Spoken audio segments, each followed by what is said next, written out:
Keeping up with our motto, let learning be a joy and teaching a pleasure, here we are with the remote teaching and learning process to bridge the gap.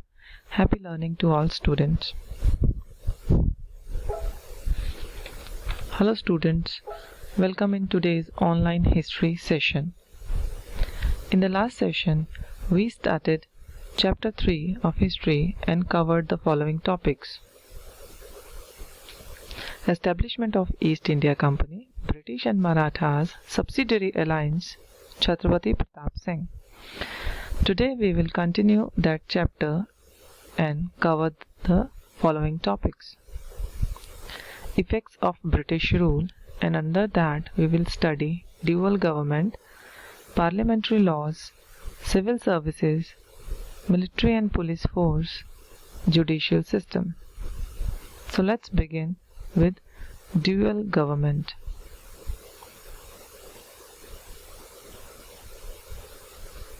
Dual means double or twofold. So dual government means double system of administration. It was introduced by Robert Clive in 1765 in Bengal. Under this dual government, the administration of Bengal was divided between East India Company and Nawab of Bengal. East India Company took over Diwani and Nazamat was under Nawab. Diwani means right to collect revenues and taxes.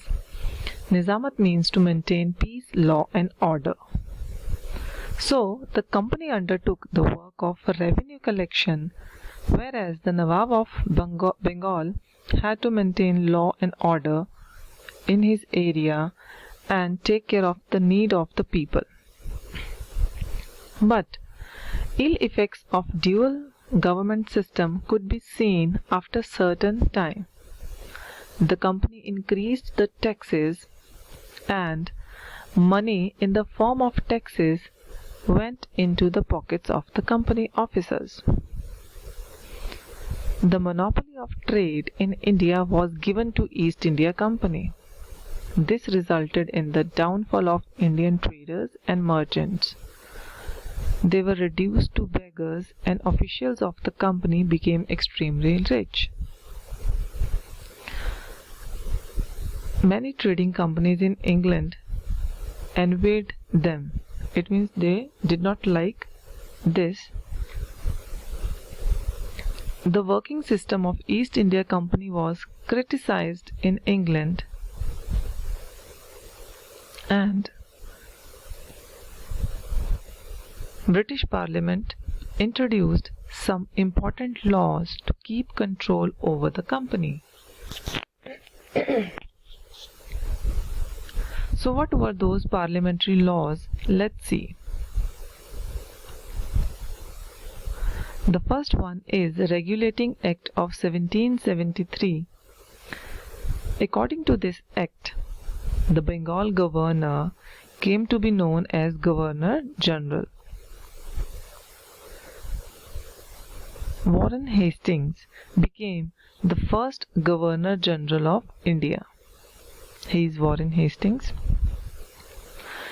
With this, he got the right to control the policies of Mumbai and Madras. A committee of 4 members was set up to assist him. Next is Pitt's India Act under parliamentary law. It was passed in 1784. The act provided for appointment of a permanent board of control. So why this permanent control of board was established? Yes, it was established for better management and regulation of affairs or work of the East India Company in India. Again, in 1813, 1833 and 1853, new laws were passed by the Parliament to make certain changes in the working of the company. In this way, the British government gradually developed an indirect control on the administration of East India Company. With the emergence of British rule, or we can say with the establishment of British rule, a new administrative system developed in India. Civil services, military, police force and judicial systems became the main pillars of British administration in India, and we will study about them in detail. Let's begin with civil services. British rule was increasing in India, and to strengthen this, there was a need of bureaucrats. What are bureaucrats?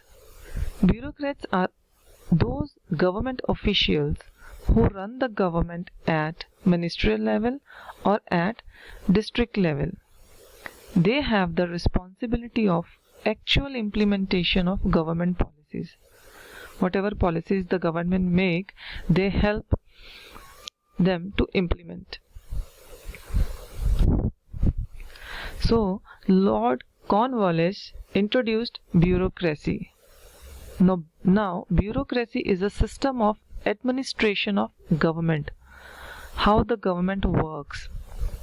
So, Lord Cornwallis laid the foundation of British rule throughout India,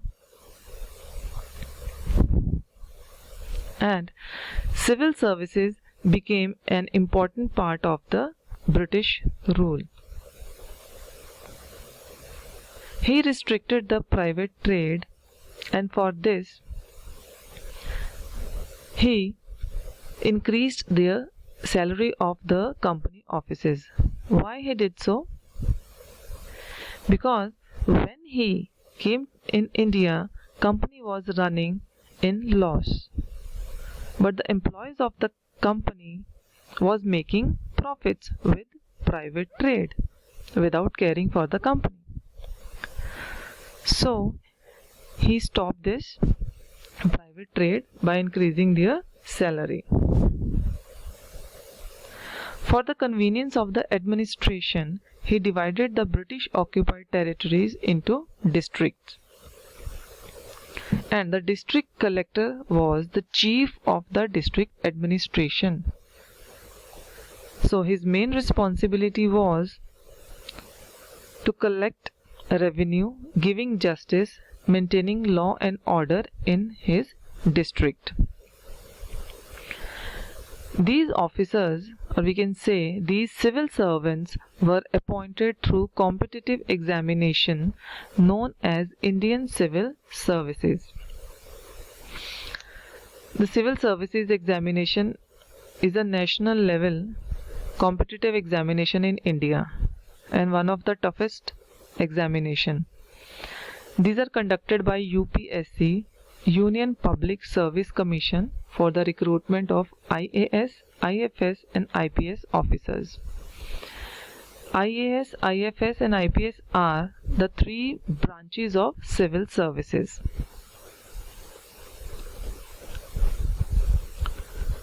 Next is military and police force.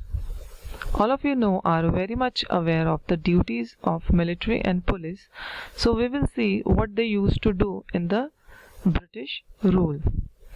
The duty of military was to safeguard the British occupied regions in India. They also used to acquire new territories for the Britishers and also break down any revolt against Britishers. And to maintain law and order was the duty of the police force. Judicial system. The British established a new judicial system in India, and this system was based on the English system, which was followed in England. Every district had a civil and criminal court to solve the local cases. High courts were also established because if the people were not satisfied with the judgment of these courts, they can appeal in the High Court. The same system is still followed, and today we have Supreme Court in India, and if someone is not satisfied with the judgment of High Courts, they can go to the Supreme Court. Now that's all for today. We will continue the chapter in the next session. Now what you have to do, you have to write the full forms of the 3 branches of civil services that we have discussed above, and write the role of the officers of these 3 branches: IAS, IFS and IPS. Thank you.